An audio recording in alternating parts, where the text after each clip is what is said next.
I died 1 month after the zombie outbreak. I died when my aunt stood by as my cousins bullied me and ultimately pushed me into a horde of zombies. Before the zombie outbreak, I took my sick grandmother to the city, begging my aunt to help treat her illness. My aunt lived in a luxury villa and drove expensive cars with the money from my grandmother's demolition compensation. Yet she turned a blind eye to her condition and kicked us out.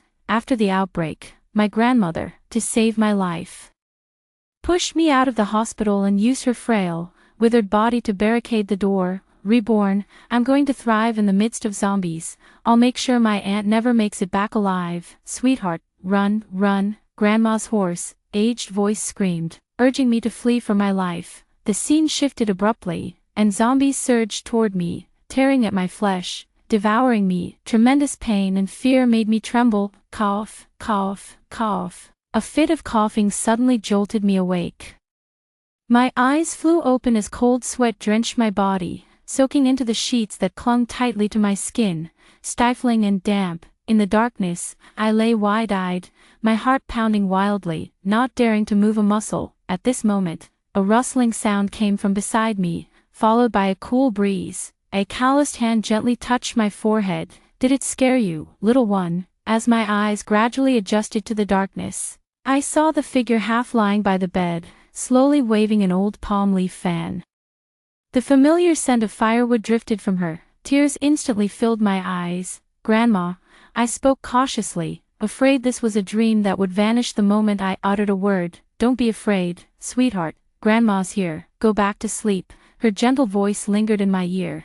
So this is what death feels like. I fell into a deep slumber in this long-lost dream. At dawn, I was awakened by a clamor of voices. Opening my eyes, I saw a wooden roof, aged walls, and a creaky wooden bed that groaned with every turn. I sat up, and on the wardrobe beside the bed, there was a dressing mirror embedded. Turning to look, the person inside was almost unrecognizable to me, with a fair complexion and neat clothes, showing no trace of the filth or emaciation typical of the post-apocalyptic world. Just as I was still at a loss, the door creaked open, and an elderly woman in a floral cotton short-sleeved shirt walked in, smiling warmly. Grandma, I murmured softly. Sweetheart, you're awake. Come on, get up.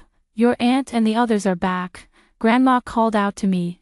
Hearing these familiar words, I froze for a few seconds. Grandma only had 2 children, my eldest aunt and my mother. My eldest aunt despised Grandma's poverty. After getting married, she moved her household registration to her husband's family in the city and only returned home once every few years. My parents worked as migrant laborers, many years ago.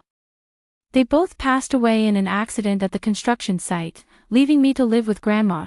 During high school, my grandmother, wanting to provide me with a better learning environment, arranged for me to transfer to a city high school. She gave the compensation money from my parents' accident to my aunt, so I could live with her family and focus on my studies, contrary to my grandmother's expectations. My aunt did not treat me well after receiving the money. Instead, she fired the family maid and made me do the maid's work, often scolding and beating me at the slightest dissatisfaction. Later, driven by greed, she even tried to marry me off to a supermarket owner in his 60s who had just lost his wife. His son was older than me. I resisted desperately, even threatening my life. After finally getting into university, I was at last able to leave that household. During the summer vacation of my freshman year, in my previous life, my aunt somehow got wind of the news that our village was going to be demolished. In order to claim a larger share of the compensation, she moved her entire family's household registration back to the village and hastily built an additional house. In my past life, our family received $5 million in compensation, but in the end, my aunt took it all, leaving only a few thousand for Grandma to rent a 1-bedroom apartment in town. A year later, Grandma was diagnosed with terminal lung cancer. When I took her to the city to find my aunt, she wouldn't even let us into her neighborhood. After finally getting admitted to the hospital, I encountered a zombie outbreak. To protect me, my grandmother stood alone to block the hospital door. I begged my aunt to take me in. During the last month of my life, I endured endless torment from her family, only to be thrown into the horde of zombies in the end. Closing my eyes in despair, thinking of this, I tremble with rage.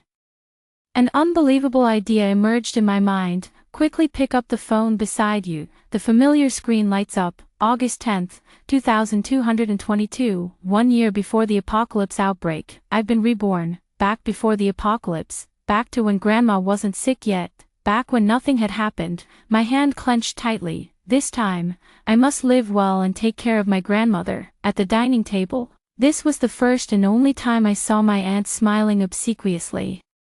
The corner of the main room was piled high with colorful health supplements. "Mom," Andy said as she served Grandma some food, "I heard the village is going to be demolished. Our little house won't get us much money. Besides, only your and Nini's names are on the household register, so we'll get even less. If I move my son and daughter's household registration back here, our family could get a much bigger share. What do you think?" After a long pause, seeing Grandma still hesitating, Aunt pressed on, "Mom, if not for my sake, or for the money, at least think about your grandchildren. Let's not even talk about my Li Chang and Li Han. Look at Nan Nan.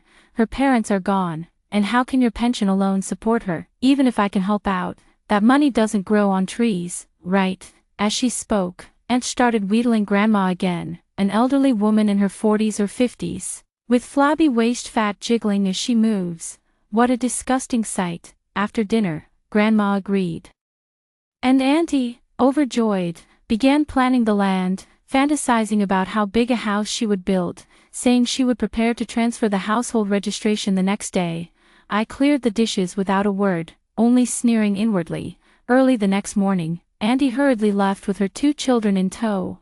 I packed up our things and, with a mix of coaxing and persuasion, managed to bring Grandma to the town hospital. Grandma had already started coughing, indicating that the lung condition was manifesting, so early treatment was essential. Fortunately, everything was still in time. The doctor prescribed some medicine, said there was nothing serious, gave us some instructions, and then let us go home. When I arrived at the village, the sun was setting, and a trace of lingering heat still hung in the air. But with the apocalypse having erupted less than a year ago, I had to make plans early. In the afternoon, while my grandmother was being examined, I sneaked out to take a bank loan. Not much, just 500,000, but enough for me to prepare a few things. On the way back to the hospital, lost in thought, I instinctively tried to stash the bank card into my space. After taking just a few steps, I suddenly froze in place. My card, I quickly mobilized the energy within me, and the familiar space abruptly appeared in my mind. With the card safely nestled inside, an overwhelming wave of joy surged through my entire body. My space is still here. It has been reborn with me. It's just that all those things from the previous life in the space are gone now. But it's okay. Everything can start over again. During the days when Auntie wasn't here, I kept thinking about where would truly be safe, where could protect both me and Grandma, Nan Nan. Grandma's voice interrupted my thoughts. "Sweetie, your grandpa's Memorial Day is coming up.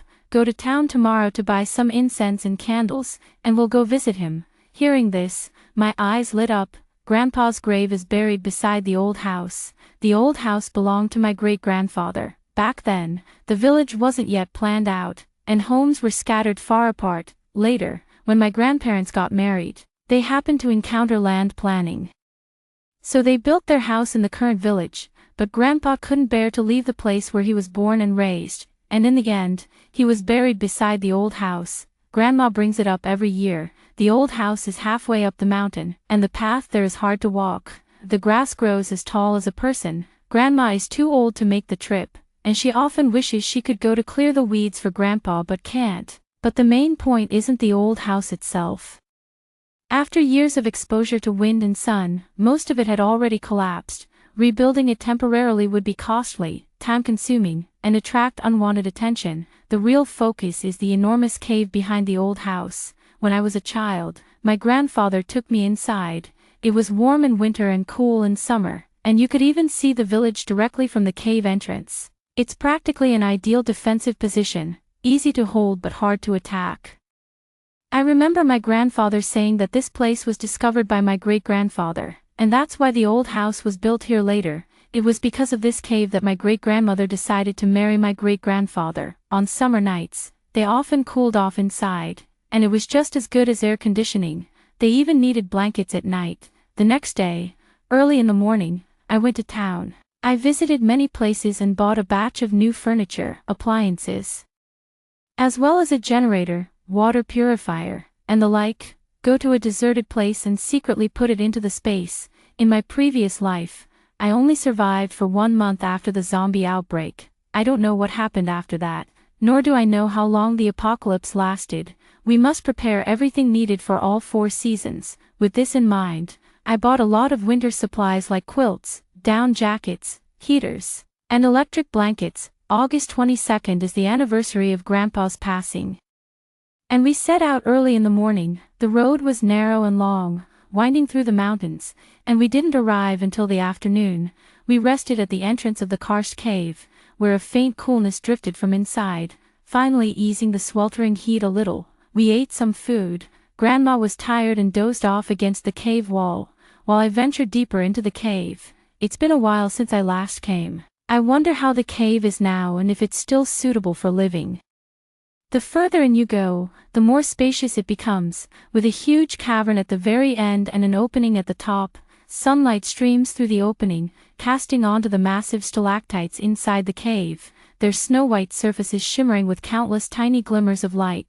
Behind the rocks, there's another hidden small cave. My grandfather brought me here once. He said that on summer nights when he was a child, my great-grandfather would bring him here to cool off. I walked inside. The space was about the size of an ordinary living room. A straw mat was still spread on the floor, crumbling underfoot, and a rusty shovel leaned against the wall. Lifting a tattered piece of cotton cloth deep in the small cave revealed a tiny opening to the outside. Pushing aside the weeds, light streamed in from outside. From the outside, one could see everything below the mountain, from the village entrance to its end, and the path leading up the hill from the village, all clearly visible. Further out was the main road into the village, where every passing vehicle could be seen distinctly. I took out a tape measure and carefully measured every corner of the cave, forming a rough plan in my mind for the culvert. Before the school term began, my aunt completed the paperwork and brought workers back to our hometown, ready to start construction on a new 4-story Western-style house. I ignored her and, after giving Grandma all the necessary instructions, headed off to school. Over the next 6 months, I crammed on post-apocalyptic survival knowledge and audited classes at the architecture school to prepare for the cave renovations I planned later. During winter break, I returned to Grandma's place. Next to the small earthen house stood a Western-style building, nearly completed except for the interior decoration. Grandma's humble earthen home stood adjacent to the Western-style house. Yet the two looked utterly mismatched. Pushing open the wooden kitchen door, the laughter inside came to an abrupt halt the moment I stepped in. I glanced around. Auntie, along with Li Chang, Li Han, and Uncle, the whole family was gathered around the heated floor, cracking melon seeds and warming themselves by the fire. Grandma was busily preparing and stir-frying dishes in the back. I set down my luggage, ignoring Auntie's family, and walked straight to Grandma's side, taking the kitchen knife from her hand. For a moment, the only sounds left in the kitchen were the sizzling of stir-fry and the crackling of the earth stove. After a long pause, Auntie finally spoke. "Sweetheart, the winters back home are too cold. We're planning to take your grandma to Hainan for the new year this time." But, Auntie hesitated, as if troubled. "Holiday plane tickets are so hard to get. We only managed to secure one for Grandma." "Sweetheart, you won't blame us, will you?" My hands paused mid-stir-fry. In my past life, it was also around this time that Auntie had mentioned taking Grandma to Hainan. In my memory, Grandma had never been to such a far-away place. I remember when Auntie suggested taking Grandma to Hainan, Grandma was very happy, but because she couldn't take me along, she decided not to go either. This time, I stopped Grandma just as she was about to speak. "I've found a part-time job for the winter break and won't have time. Auntie should take you, Grandma." Perfect. With no one around, I could finally focus on renovating the cave without having to make excuses to go up the mountain every day. After the minor New Year, Grandma and the others set off, not to return until the Lantern Festival. I simply packed up my belongings, stored them in my space, and settled down in the cave. For a long time to come, this hidden little cave would be our home. I dug up large trees and some climbing plants from elsewhere to conceal the main entrance, carefully polished the small opening until it fits the size of the door, then installed the security door. build a wall in the middle of the small space, dividing it into two halves, one for the bedroom and the other for the living room and kitchen. The furniture is already inside the space, so it can be used right away. But looking at that diesel generator, I feel a bit troubled. The noise it makes is too loud. And zombies are highly sensitive to sound. I don't want to end up worse off than before. I keep wondering, is this the only hidden little cave? Generally speaking, shouldn't caves be interconnected with many spaces? There shouldn't be just this one small cave. Holding the flashlight, I examine every inch of the cave carefully, afraid of missing any detail. Finally, behind yet another stalactite, after walking through a narrow tunnel just wide enough for one person for about 2 minutes, there was another cave. This cave was smaller, about the size of a bathroom, and similarly, a tattered cotton cloth hung over the entrance. Lifting the cloth, a wave of rotten, musty air hit me, making it hard to breathe. Covering my nose and mouth, I shone a light inside to look. The wind stirred by lifting the cotton cloth sent dust swirling through the cave, filled entirely with spoiled sweet potatoes and potatoes. No one knows how many years they've been stored here. Their surfaces completely covered in a layer of dust. These items were likely stockpiled by my great-grandfather, then forgotten here for unknown reasons. In the deserted corner, they sprouted, grew, and ultimately withered and rotted away. It's practically a biochemical lab inside. I quickly backed out, feeling like one more second of exposure would be fatal. Standing outside the cave, where the air was fresh, I took a deep breath. The small cave was indeed a great spot, hidden deep within. Surrounded by thick mountain walls on all sides, placing a generator in such a location would mask its loud roar with the surrounding rocks, adding an extra layer of security to our survival. However, the thought of that mountain of rotting matter makes the cleanup seem like a task requiring immense courage. After 2 days of mental preparation, I finally geared up and stepped back into the small cave. I sprinkled water inside to settle the dust.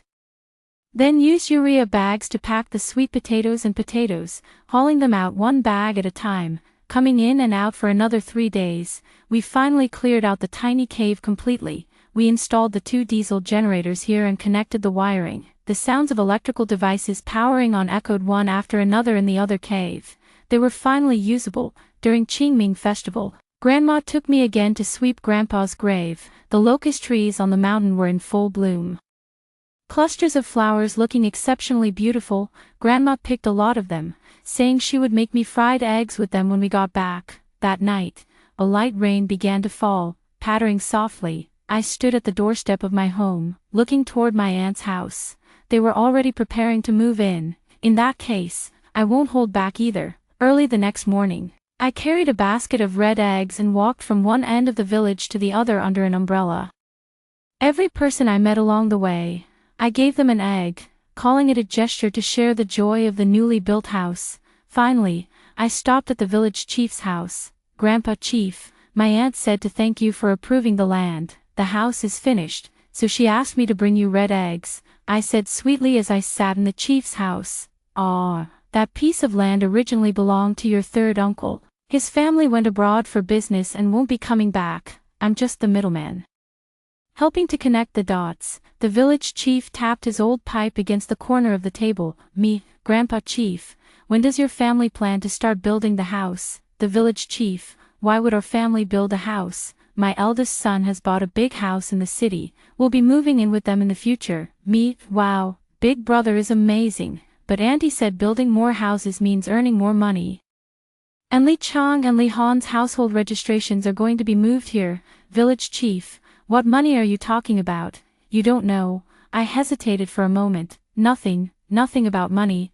I must have misheard." "Grandpa." Village chief: "I'll be going now. Grandma is waiting for me to come home for dinner." With that, I turned and left without looking back. As I stepped out, I tripped and nearly fell into the arms of the village chief's wife, who had been eavesdropping by the wall. She gave me an awkward smile and went inside. I knew there was no need for me to say anything more. With the village chief's shrewdness, he would surely guess my meaning, and with his wife's loose tongue, the news would spread through the village as if it had wings. By early May, the villagers had uprooted their crops, filled in the paddies, and leveled the land. Every household began building new houses, with the tallest reaching 6 stories. Their attitude toward our family changed too.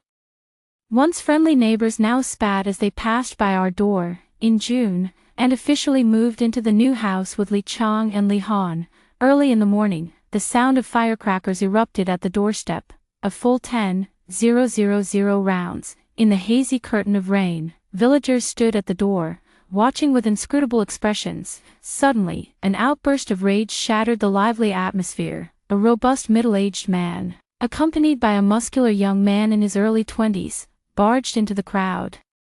Covered in dust and exhaustion, Li Feng, you're really something with your schemes. I'm not lending you this land anymore. Get out now. Third uncle, still holding his luggage, lashed out at Aunt with a torrent of scolding. Aunt retorted, Li the Third, we signed a contract, give it back. Not a chance. Third uncle sneered, humph. You knew about the demolition news but didn't tell us, and now you want to keep our land. Keep dreaming in broad daylight. I stood on the outskirts of the crowd, watching them go back and forth, quite the lively scene. Auntie was famously feisty in the village and would never let uncle take advantage of her. The crowd grew larger and larger. Suddenly, someone shouted, and the villagers surged forward, pushing, shoving, and smashing. Muddy shoes trampled through the yard, leaving the new house in complete disarray. Some villagers even smashed the windows, rushed inside, overturned the long table, and swung a hoe at the sofa, tearing through its faux leather. I quietly retreated to the earthen house, listening to the chaos from the new house, staying by my grandmother's side as she sighed in despair. The rain outside the window continues to fall, from Qingming Festival until now, a full 2 months. With no sign of stopping, the villagers are immersed in the greed brought by the demolition compensation, completely oblivious to the ominous signs of the impending disaster. I look out the window, the sky suddenly turns dark and heavy, the air pressure drops, and the damp, earthy scent carried by the wind signals an approaching storm. Aunt and third uncle have been entangled in disputes for many days in a row. Auntie was beaten black and blue but refused to back down an inch. Uncle 3, having nothing left to lose, escalated the situation until the police came multiple times, and finally, the government had to step in. After deliberation, the higher-ups decided to cancel the demolition plans for our village. On the day Uncle 3 received the news, he triumphantly dragged his suitcase and walked away with his head held high. If he couldn't have it, no one else would. The aunt's arrogance instantly deflated by more than half, blocked inside her home by the villagers. If she dared to take even one step outside, they wouldn't hesitate to make sure she left her house standing but exited the village lying down. The newly built house was constructed with a loan the aunt took out, to ensure it was completed before the demolition. She even resorted to borrowing from loan sharks. Now that the loan sharks have also gotten wind of the cancellation of our village's demolition, they've been calling the aunt non-stop for the past 3 days, using threats and inducements. When they couldn't reach her, they started calling my grandmother and other family members. I had already hidden my grandmother's senior-friendly phone in advance, so she remains unaware of this news, and was hiding at home, trembling with fear, not even daring to sleep, terrified that someone might burst in at night and drag her out to be killed. On the 5th night, she finally couldn't hold out any longer. Under the cover of darkness, she abandoned her 2 children, climbed out the window, and fled. On the 6th day, the police came to drive the villagers away and at the same time sent Li Chang and Li Han back to the city. I knew that even if Aunt managed to escape the village, there was no way she could outrun the loan sharks. Her fate would not be a good one. I let out a sigh. Falling into the hands of loan sharks, I could roughly guess my aunt's fate. Only by dealing with her could I peacefully survive the apocalypse with my grandmother. In early July, I woke up shivering one morning. Checking my phone, I saw the temperature had suddenly dropped to 10 degrees Celsius. This abnormal weather had never occurred in my previous life, and a faint unease settled in my heart. There's 1 month left until the zombie outbreak. This sudden mutation made me realize I must start preparing early. The next day, I opened my phone and borrowed from every loan product available in the apps. After the apocalypse arrives, no one will come to collect the debts. I rented a large warehouse in town to keep things under wraps, then started stockpiling supplies under the guise of restocking inventory. 300 pounds of rice and flour, 50 boxes of snacks, 100 boxes of various canned fruits, 20 boxes of vegetables, 100 boxes of dried seafood, 100 boxes of various preserved foods, 50 boxes of eggs and milk, 100 boxes of frozen foods, 50 boxes of various seasonings, 100 boxes of instant meals, 50 pounds each of various meats, and most importantly, 200 boxes of purified water, 100 boxes of various daily necessities, 100 boxes of sanitary pads, 200 boxes of tissues and towels, 100 packets of vegetable and fruit seeds, 100 kilograms of fertilizer, and 50 large flower pots for growing vegetables. The temperature has dropped sharply these days, but in my previous life, the zombie outbreak came with extreme heat, so, to be on the safe side, I added 10 ice machines, 10 warm air blowers, 12 electric blankets, 10 diesel generators, 10 boxes of various self-defense items, 100 boxes of various medicines, and finally, a freezer. All the items were delivered to the warehouse, and then I stored them in my space when no one was around. Items stored in the space remain exactly as they were when put in, whether it's food or plants. Nothing ever spoils. It took 5 days to stockpile all the supplies. On the way back, I passed by a restaurant whose dishes best capture the flavors of my hometown, using only local specialty ingredients.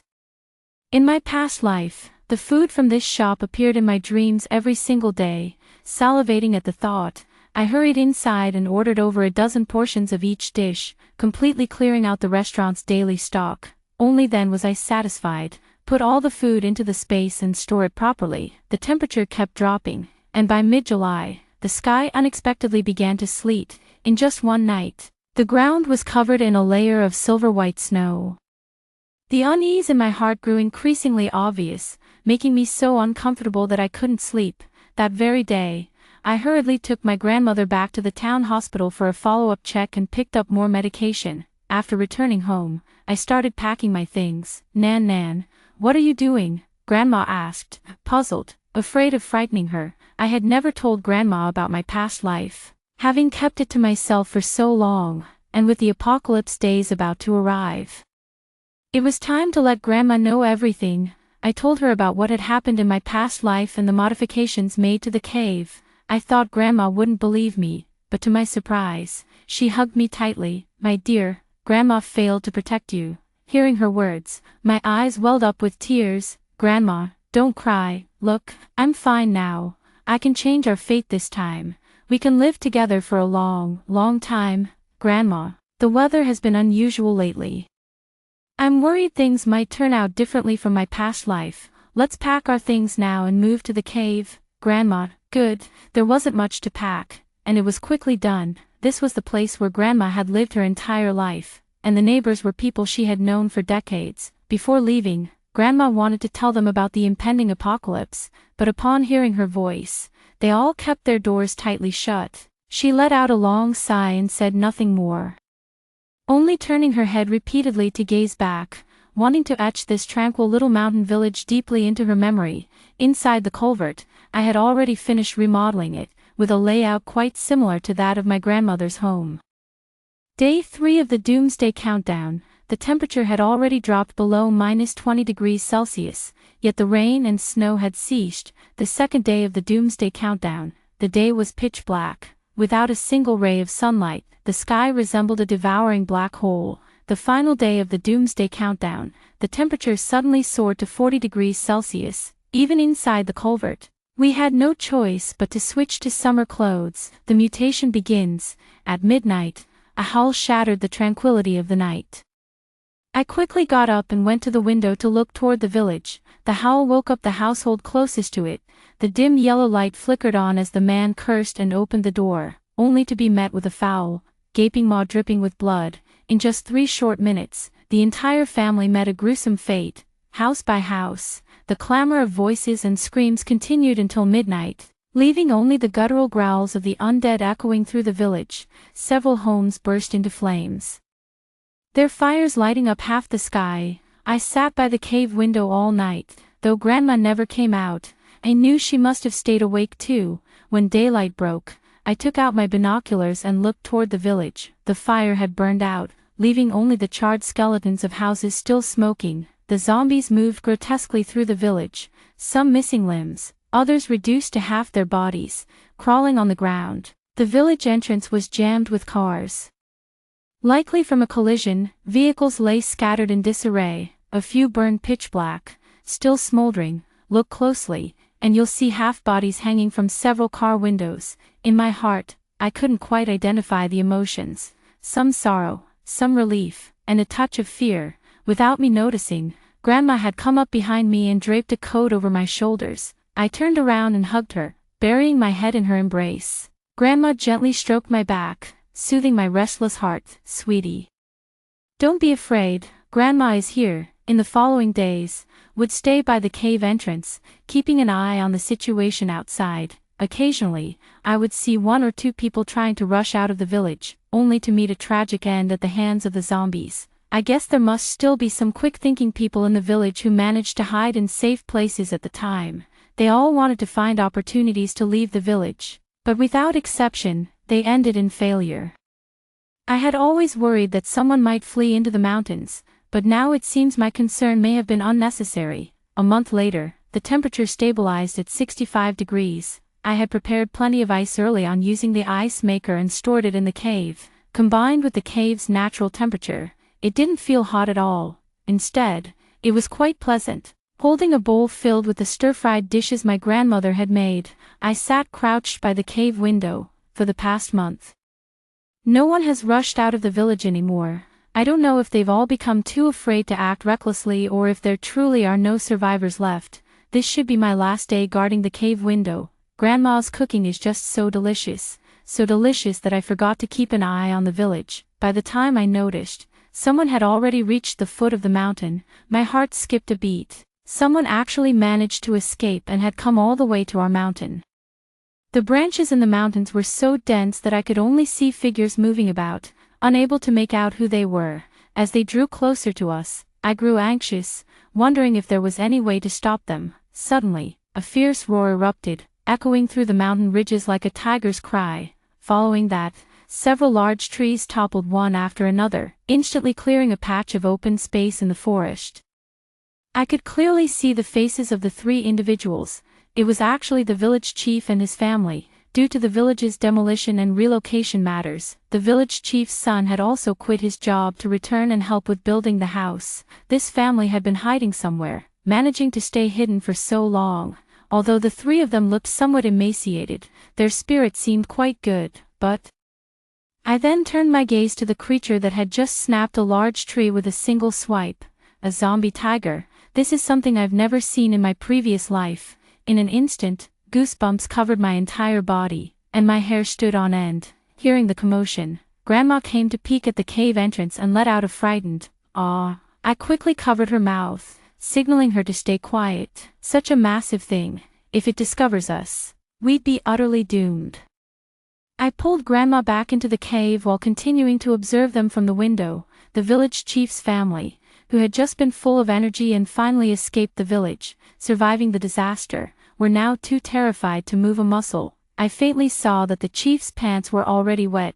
The smell of urine provokes zombies the most. The previously motionless zombie tiger, upon catching the scent of urine, let out a loud roar and charged at the village chief.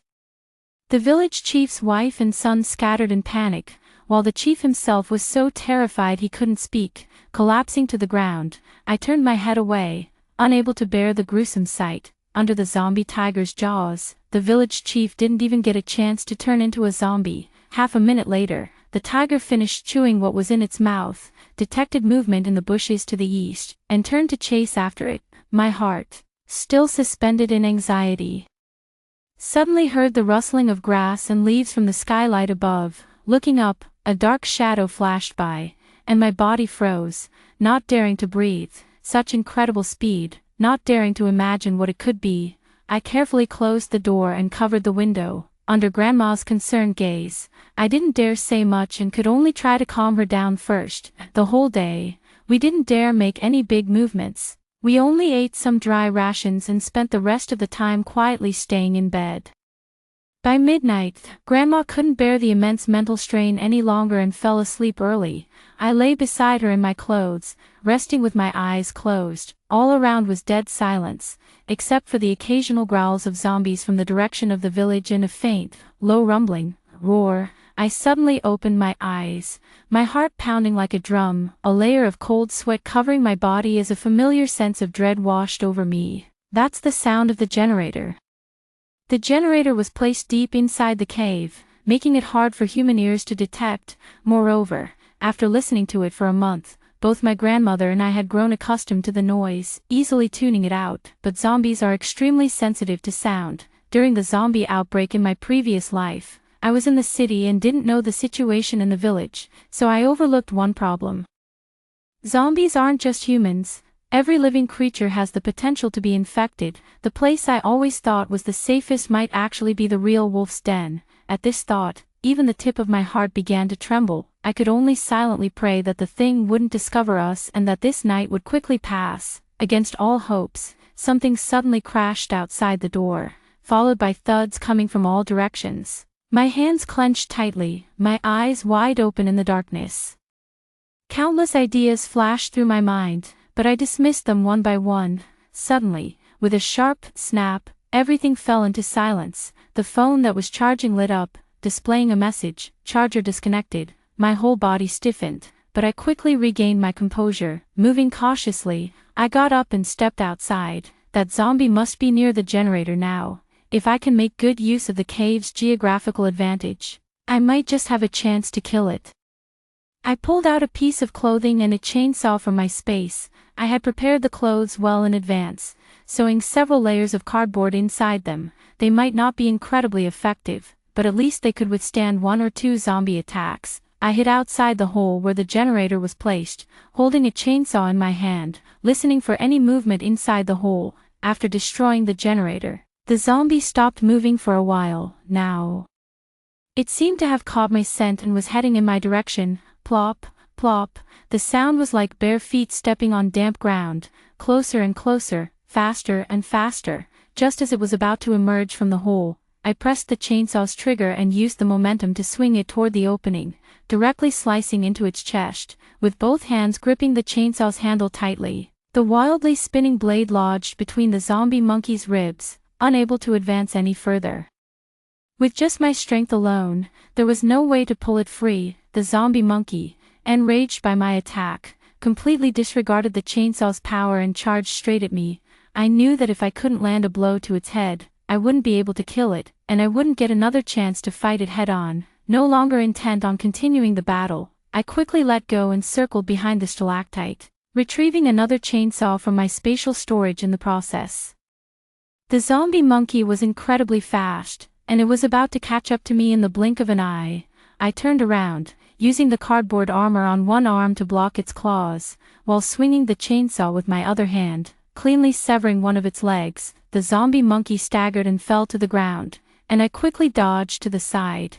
Its claws gripping my arm tore off a thick layer of cardboard, coming dangerously close to breaking my skin. Without hesitation, I raised the chainsaw, firmly pinned its torso under my foot, and sawed through its neck. The monkey twitched a few times and then lay still. The foul-smelling liquid splashed onto my face. I stood there, my entire body cold, my heart racing wildly, my hands and feet trembling. Closing my eyes, I took a deep breath, turned off the noisy chainsaw, and stored it back in my space. A single monkey had given me so much trouble, nearly costing me my life. If that zombie tiger were to show up now, I'd truly be at a complete loss. After sitting slumped on the ground for a long while, I finally put on gloves, took out a urea bag, and prepared to pack up the monkey's corpse to throw it away. Dragging the bag, I walked to the entrance of the culvert. When I looked up, the scene outside sent a shock through my body, freezing me in place. At some point, a dark figure stood silently among the gaps of the plants planted at the entrance. Backlit, its appearance was unclear. Not daring to make any sudden moves, it seemed throwing the monkey away was out of the question for now. I had no choice but to temporarily store it in my space and deal with it when the opportunity arose. Fortunately, the space doesn't have a flow of time, otherwise this corpse would have made my space stink to high heaven. I stood in a standoff with the shadow for a long time, but it didn't move. Even when I stepped back, it remained still, not knowing what else to do. I had no choice but to quickly retreat back into the cave. The sky was almost light by then. Opening the door, candles were lit on the table, and Grandma was sitting by it. Seeing me enter, she quickly stood up and hugged me. "Sweetheart, how are you?" Grandma's voice was choked with tears, making me, who had been pretending to be strong, feel my eyes well up. I hugged her back, gently stroking her back. "Grandma, don't be afraid, I'm fine. I promised I'd take care of you and keep us both safe." And I meant it. I wiped away Grandma's tears, and then she took my hand and sat me down. She helped me change out of my dirty clothes and cleaned me with water. After being tense all night, I finally relaxed, and drowsiness washed over me. "Sleep, my dear, have a good rest. Grandma will stay with you," she said, tucking me in and lying down beside me, gently waving the old palm leaf fan in her hand. In the gentle breeze, I drifted into a deep sleep. The sleep was restless. My whole body felt feverish, and I drifted in and out of dreams, yet couldn't wake up no matter what. The dreams came and went in fragments, and it wasn't until noon the next day that I finally came to my senses. A cloth was draped over my forehead, my body sticky with sweat. Turning my head, I saw Grandma, her head propped on her hand, dozing by the bedside. I reached out and touched her lightly. She woke with a start. "Awake now." She removed the cloth from my forehead and touched my face again. "The fever's gone. Are you hungry? Grandma will make you some noodles." "Okay." Perhaps because I had slept for too long, my voice was hoarse. After finishing the noodles, I finally remembered the dark figure outside the cave. There had been no movement all night, and I wondered what had happened to it. Since the zombie outbreak began, the temperature had been rising continuously, but the sun remained obscured by a layer of haze. The air was full of dust, and being able to see the village through the cave window was already the limit of visibility. I returned to the cave entrance, ready to take out the drone and some raw meat to lure the zombies away from the cave. But suddenly, I realized my space was different from before. Previously, the space was a chaotic void. While it could store items, that was all it could do. To put it nicely, it could stockpile a million supplies, ensuring I'd never want for food or clothing in the apocalypse. To put it bluntly, in the current situation where even basic survival is at risk, hoarding so many supplies only delays the inevitable. But now, it has undergone a dramatic transformation. No longer surrounded by chaos, the surroundings are now blue skies, white clouds, and lush green grass, with a crystal-clear pond right in front. The previously stockpiled supplies are now scattered haphazardly across the grass. I was shocked by the changes in the space but couldn't figure out why it had become like this. I began to inventory the supplies, carefully sorting and organizing them. After checking several times in a row, I still couldn't find the urea bag containing the monkey's corpse. Could the changes in the space be related to the zombies? Can zombies make space upgrade? I quickly got up and went to the cave entrance, wanting to trap that zombie. After walking just a few steps, a foul stench hit me, growing stronger the closer I got to the entrance. It wasn't until I stood right in front of the zombie that I realized the stench was emanating from its body. It was stuck between the crevices of the plants, its body in an advanced state of decay, with chunks of rotting flesh hanging loosely here and there, some still clinging to its frame, while most had fallen to the ground, emitting a foul stench that filled the air. Frowning, I covered my nose and mouth with my hand, scrutinizing it carefully, though its features were nearly unrecognizable. After so many years of familiarity, I could just barely make out that this was the village chief's son who had fled that day. How did he end up here, and why was he wedged between two trees? The appearance of the village chief's son was eerie, and I didn't dare act rashly, so I had no choice but to let it stay there. The plan to upgrade the space had to be put on hold for the time being. Returning to the small cave, I took out the flower pot I had prepared in advance, filled it with soil and seeds from the space, and handed it to my grandmother. Though she didn't say anything, I knew that being confined here with nothing to do was unbearable. With this soil, Grandma could finally find something to do. Early the next morning, I went to replace the generator. The original two had been smashed beyond recognition by the monkeys, with parts scattered all over the cave. After reinstalling the generator, I took out my tools and installed security doors on both sides of the cave's passageway, double insurance, so the sound of the generator is even quieter than before, almost inaudible. Out of the cave, I stood by the stalactites under the skylight. The dim gray light shone in from here, and I originally thought it was a good spot for ventilation. But now I realize it's just a bigger hazard. This time it was monkeys that fell through. Who knows what might come down next? After lunch, Grandma lay down for a nap. While I sneaked out quietly, I sprayed a generous amount of odor-suppressing potion on myself, put on my cardboard outfit, and carefully stepped around the corpse of the village chief's son. This was my first time outside the cave since the zombie outbreak began. The mountain forest was shrouded in even thicker mist. Surrounded by an eerie silence, not even the chirping of insects could be heard. Carefully avoid the dry branches on the ground, move as quietly as possible, and quickly run to the vicinity of the skylight. The surrounding vegetation indeed shows signs of being trampled, and the closer to the skylight, the more obvious the disturbance in the grass and bushes becomes. Frowning, I took out my tools and carefully secured the wooden strips to the skylight. Then, I wound hemp rope around the strips. Layer by layer, stuffed the gaps with twigs and branches, and finally covered it all with vines, scattering seeds around.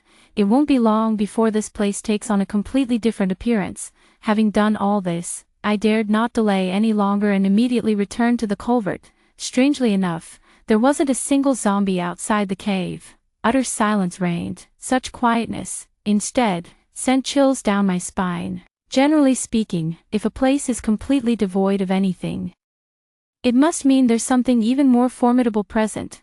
I just hadn't noticed it yet. From now on, we must be more careful. The high temperatures persisted until mid-December when the weather began to cool, and by January, the temperature had dropped to 2 degrees Celsius. Grandma and I put on thick clothes, laid out electric blankets and thick quilts on the bed, and kept 2 heaters running day and night in the room. On January 28th, New Year's Eve, the temperature dropped to -10 degrees Celsius. Grandma is cooking dumplings, and I sit by the window holding a hot water bottle. I've covered this area with a glass pane, which is now frosted over. I wipe the window clean with a cloth and look outside. Everything is blanketed in white, the village surrounded by snow. Before the temperature dropped, there were occasional signs of zombie activity, but now only desolation and silence remain. I was staring blankly at the village when suddenly the roar of a car snapped me out of my daze. Looking up, I saw a red sedan parked at the village entrance. The entrance was already completely blocked, forcing the car's occupants to enter the village on foot. I took out my binoculars and carefully observed the arrivals. 2 women and 1 man. They were emaciated, dressed in tattered and faded cotton-padded jackets. One of the women walked with a limp, while the man's head was patchy with hair, like a case of alopecia. They headed straight for Grandma's house. Glancing around warily as they entered the village, when I left, Grandma's house was locked up tight. Every door and even the windows were secured. Gripping the binoculars tightly, I watched as the 3 of them took out a key and entered the house. It's Auntie and Li Chang, Li Han. They're actually still alive. Auntie's foot was probably beaten by loan sharks, and Li Chang's hair. I guess he didn't have it easy after going back either. But to have survived this long into the apocalypse, they must be quite capable. I didn't tell Grandma about Aunt's return. The events of the past life still felt like a thorn, deeply embedded in my heart. Without witnessing their fate with my own eyes, I couldn't rest easy. The winter temperature dropped to a low of -45 degrees Celsius. I sat by the cave window observing Aunt the whole time. They occasionally came out to search for food. Most households in the village had cellars, so they should have been able to find plenty of sweet potatoes and potatoes. The strangest thing was that there were only zombies around. Not a single growl could be heard in the village, and even when Aunt rummaged around for food, it didn't seem to disturb them at all. Is it because of the low temperature that made them stop moving? In June, the ice and snow melted, and the temperature began to rise steadily again. I spent the entire winter holed up in my little burrow, never venturing outside again. The vegetables my grandmother planted before the temperature drop all froze to death after the cold spell. Now that the temperature has risen, she's back to fussing over her garden. Since the temperature rose, there have been signs of zombie activity in the village again, and Auntie and the others haven't been out for a long time. One late night in July, I was unusually thirsty tonight and got up to drink a lot of water. Waking up thirsty again, I got up to look for water but heard a rustling sound outside the cave. Just as I listened more carefully, I couldn't hear anything anymore. I thought it was a hallucination, so I didn't dwell on it. After drinking some water, I fell asleep again. perhaps because I had gotten up too many times that night and didn't sleep well. I stayed in bed, unwilling to wake up, until I heard my grandmother scream. I was jolted awake instantly, not even having time to put on my shoes. Grandma wasn't in the cave, and the security door was left slightly ajar. My heart leaped into my throat, and I was so scared that my hands began to tremble. I quickly took out the chainsaw from the space. After bypassing the stalactites, I saw Grandma slumped at the entrance of the culvert, her face filled with terror. "Grandma." I rushed over and held her up. "What happened?" Grandma shakily raised her hand and pointed outside the cave. I thought she had seen the corpse of the village chief's son. When I followed her gaze, for a moment, even I was so terrified that my legs went weak, my hair stood on end, and I dared not move a muscle. The village chief's son had long been reduced to a pile of bones scattered on the ground, and now, wedged in the crevice was a woman, the village chief's wife. She was stuck there in the same posture, patches of her skin peeling off and falling to the ground, emitting a foul stench under the scorching heat. "We absolutely cannot stay here any longer." This was the first thought that popped into my head. I quickly helped my grandmother up, intending to take her back to the small cave to rest. As we passed by the skylight, I suddenly caught a glimpse of a small beam of light falling on the back of my hand, and my foot stepped on a tiny, withered leaf. That skylight, I was certain, had been completely covered by me, and the grass and twigs wedged between the ropes wouldn't have fallen so easily unless someone forcefully pulled them apart. Pretending to look around casually, I stole a glance at the skylight out of the corner of my eye. With just that one glance, I was so frightened that I broke out in a cold sweat. I saw an eye, only one, peering at us through the gap in the hemp rope of the skylight. That eye was enormous, pitch black and lifeless. Without even a trace of white, its dark pupil filled the entire eye. My heart pounded like thunder, and without lingering any longer, I quickened my pace back to the small cave. Grandma was terrified and soon fell asleep. I sat on the sofa, my brow furrowed deeply. That thing, I don't know what species it is, but it definitely possesses intelligence. Perhaps it is exactly what I suspected, the most formidable entity in the mountain forest. The corpse of the village chief's son must have been placed there by it, which means it had already set its sights on me during the early stages of the zombie outbreak. At this thought, my hair stood on end, and waves of chill ran through my heart. I sat by the cave-like window, not daring to close my eyes all night. Grandma developed a high fever in the middle of the night and only fell into a deep sleep at dawn. As the horizon turned fish-belly white and the sun slowly rose, my nerves, already stretched taut from the entire night, were jolted awake again by the sound of car horns. Along with me, the zombies in the village were also startled awake. A convoy stopped on the road into the village. 6 vehicles, from which 20 men emerged, each holding a gun, some even carrying more than one. From the last vehicle, a few frail women in tattered clothes stepped out. The horde of zombies, hearing the commotion, surged toward the village entrance. The men laughed loudly, raised their guns, and arrogantly opened fire on the approaching undead. My attention wasn't on this group of people, only hearing continuous low growls from the cave's ceiling and the sound of claws scraping against the stone walls. It was like chalk harshly dragged across a blackboard, a sound that pierced straight into the soul, making one's hair stand on end. Just as the zombies in the village were about to be wiped out by this group, a long howl came from above. Hearing this sound, the horde of zombies retreated one after another, vanishing back into the shadows.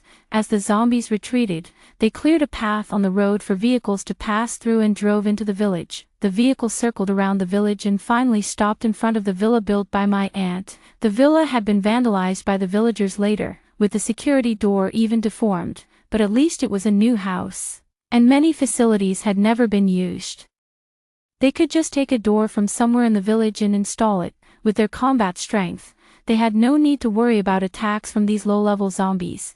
Along with the zombies, the thing at the top of the cave also faded away. I have a feeling that its level must be higher than that of ordinary zombies, perhaps even capable of commanding them. By now, it must have gone to the zombie horde. That team settled in the villa, staying for several days with lights on all night, occasionally with wisps of cooking smoke rising. I could hear their laughter even from the mountains. 5 days later, Li Chang, holding Li Han's hand, finally stepped out of their grandmother's house and knocked on the villa's door.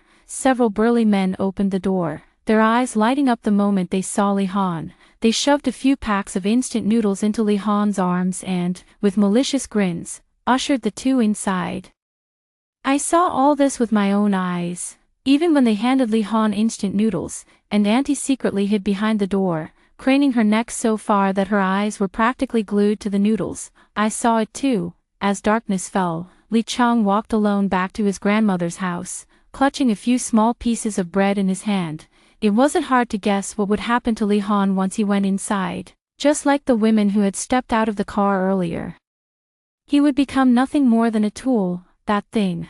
It never came back after leaving that night. It is extremely vengeful. These people won't have it easy. Just as I expected, on the very next day after Li Han entered, Li Chang also dragged his aunt into the villa, but before long, they were kicked out. On the way back, Li Chang irritably gave his aunt a couple of kicks. Just as they were about to return home, a zombie emerged from behind the house. At the first encounter, Aunt was immediately grabbed on the arm by the zombie. Reacting quickly, she rolled to the ground and dodged to the side. Li Chang was exposed to the zombie.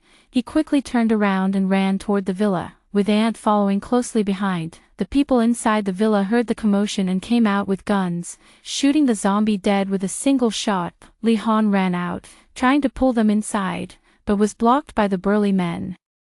They also saw the aunt's wound. Such a person could only die. Amid the pushing and shoving, a horde of zombies surged out from the shadows, surrounding the villa. The burly men were too preoccupied to stop her, and in a moment of carelessness, the aunt slipped into the villa. At that moment, I finally got a clear look at the thing's appearance. It was only the size of a 1-year-old child, with enormous eyes and a blood-red body, resembling a skinned monster. It hid on the rooftop behind the horde of corpses, its hands and feet tightly gripping the eaves as it observed the situation at the villa. Seeing 20 burly men armed with guns eliminate half of the zombies, it let out a long screech, instantly agitating the horde, which began attacking even more ferociously. It then leaped down from the eaves, blending into the horde as it swiftly advanced toward the villa. As the zombie horde advanced, people began to fall. The burly men retreated into the villa, some running to the second or third floors to fire outward, but the horde was too vast. No one knew where so many zombies had been summoned from in such a small mountain village. Before anyone could react, it had already reached the outer wall of the house under the cover of the horde. It began climbing up the wall, straight to a second-floor window, where it took down one of the burly men and entered the villa.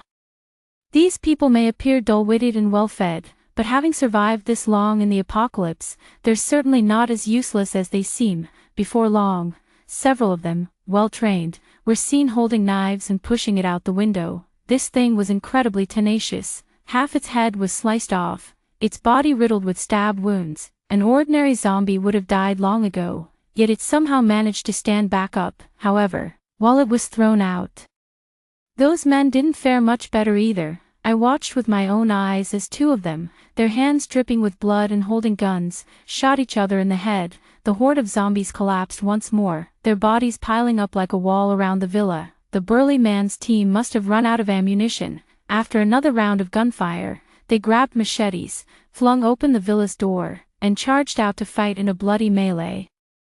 Its petite frame made it exceptionally agile among the zombies, attacking them from every corner and inflicting heavy losses on the burly men. The leader, pulling Li Chang out from who knows where, shoved a broken knife into his hand and pushed him toward the zombie horde. Even a blind squirrel finds a nut.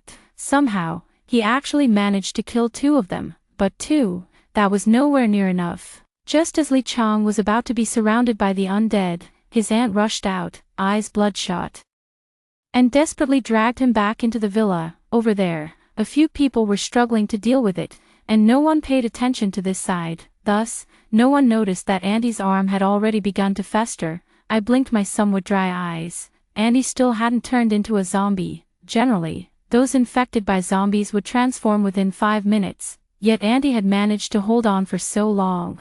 20 strong men fought desperately against the zombie, and in the end, only 2 remained. It was hacked to pieces before it finally stopped getting back up. The 2 of them took care of the last zombie and retreated into the villa, utterly exhausted. I put down the binoculars and let out a long sigh. the tragedy had lasted for hours and finally came to an end, but my aunt's family was lucky to survive, and that knot in my heart remained, stuck there, neither rising nor falling. Lost in thought, I glanced at my grandmother, who was still in a deep sleep, and quietly stepped out the door. The village chief's wife still looked the same as when I saw her yesterday, stuck in the crevices of the plants, only the stench from her body was even stronger. I picked up a long branch from the ground and cautiously approached her, lifting the tattered and filthy shirt. Just as I had expected, there was a large, dark hole there, and the organs inside had long since fallen out, who knows in which corner. The moment I saw her appearance clearly, I already had a suspicion in my mind.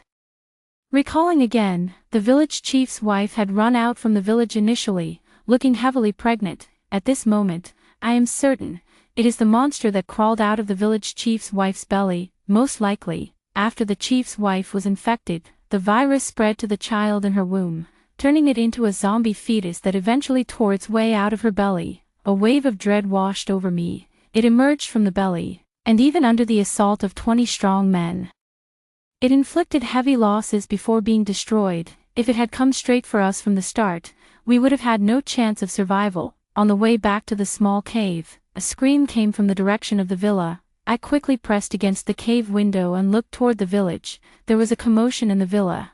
Something must have happened, but I couldn't see anything. I took out the drone I had prepared earlier from my space and flew it downward. The drone hovered on a tree in the villa's garden, directly facing the interior. Their panicked voices perfectly masked the sound of the drone.